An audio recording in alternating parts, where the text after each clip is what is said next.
as it's one of only 3 commercially grown fruits that's native to North America. Thanks, Chrissy. Oh, we're ready, aren't we? Ready for the weekend? This is a little bit cruel, having talked about Thanksgiving and so on. And we do have to update you on the rain and the snow and Hurricane Matthew. I wanted you to see some of the good news, some of the stuff that Canadians are really enjoying today, really basking in this little bit of late summer weather. I think I'm on pretty steady ground here to say this will be the last time that we have humidex values in the mid and high 20s, and even 30 is how it'll feel tomorrow in Windsor, Ontario. Feels like almost 30. Feels like -5. Now, this is not unusual this time of year, but it is below average. We should be 15 instead of feeling like -5. And the reason for this, we've got the snow, we've got the wind coming out of the north, we've got our departing storm system, and we've got the first in a series of lows. And this is what Chrissy was talking about. Bit of a break today, tomorrow during the day. By late Thursday into Friday, we'll see round 1 of the heavier rain or steadier rainfall. There it is, number 1. And then number 2 moves in late Friday, Saturday. Not much of a break between the two. Later in the weekend, we'll start to get into more showery weather and even some sunny breaks, clear breaks going into next week. But some significant amounts of rain. There's Howe Sound and the North Shore. And of course, we've had significant amounts of snow pulling away from Alberta, pulling out of southern Saskatchewan. The cold air, as you saw, is still in place, but the heavier accumulations will be northern Manitoba near Thompson, back through northern Saskatchewan, continuing through Thursday. There is a frost advisory in place, frost on your properties, fog as well through the overnight, so temperatures dropping down towards the dew point, and precipitation free. High pressure, Newfoundland, sunshine, cloud cover, and a few showers up through Labrador. There's the forecast for the east tomorrow. And of course, another big story for us is tracking Matthew. We'll have a lot more on this storm as it approaches the Bahamas and Nassau tonight and Florida tomorrow. Still a major hurricane, a Category 3. Much more online at the website, weathernetwork.com, of course. And the latest for us here at home, well, don't miss the latest Long Ranger. That's just ahead. You know, such huge contrast as we look ahead just to tomorrow, to Thursday, where it will be a wind chill of -5 in Regina, a feels like due to this low pressure system, and it will be a feels like 30-degree humidex in Windsor, Ontario. Clearly in the warm sector, eastern Canada, satellite and radar, lots to talk about. Plus, we'll look more deeply into the long range forecast in just a moment.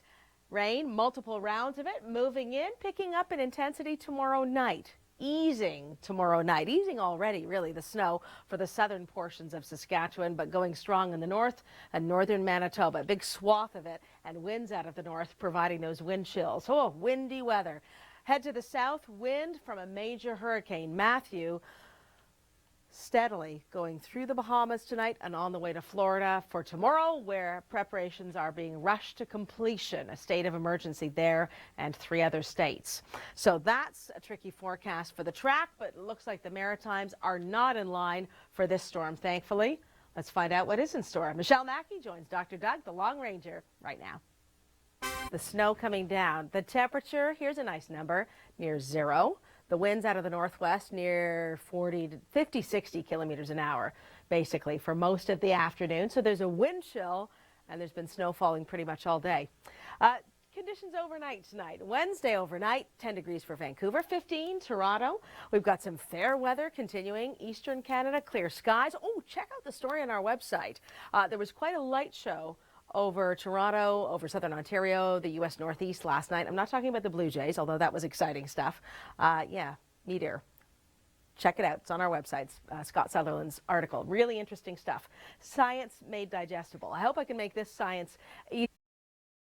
Storm and snowfall warnings and rainfall warnings. It's interesting that a place like Thompson, as north as it is, has been going back and forth from snow earlier today to then rain as the warm air pushes north and the cold air pushes south. So Regina, well to the south of Thompson, getting some snow. Significant accumulations in some places. I know Cypress Hills by earlier today had close to 40 centimeters of snow. The snow is gradually easing up. For northern locations, it is still going strong through Thursday, and the winds are coming out of the north. And the winds will gradually wind down just as they start to pick up in other parts of the country, like BC. Getting a bit of a break going through early tomorrow, and then late tomorrow, and then late Friday, 2nd round of rain. So you got the first one coming in and then the second one through the weekend, and then it'll ease up a bit through Sunday, Monday. Cumulative rainfall forecast, and we'll go to the dry part of the country in just a second. That's 50, 70 millimeters for the North Shore and up through Howe Sound, so that's fairly significant rain. But overall, the story here is one of warmth. Weak front, cloud cover passing. Next front, that's the one that will take the temperatures down into the weekend. All right, so the snowstorm in the prairies is not coming to Ontario. It's a weak front. The main energy is going north across Hudson Bay. And there is the forecast for Thursday. Doesn't that look spectacular? Temperatures in the mid-20s, whereas they should be in the mid-teens. Humidex values near 30. If you like a little bit more summer, it's here. And all across eastern Canada, St. John's included. Thursday, sunshine. Enjoy that. Atlantic seaboard heads South Florida. The governor says that having a plan could make the difference between life and death, preparing for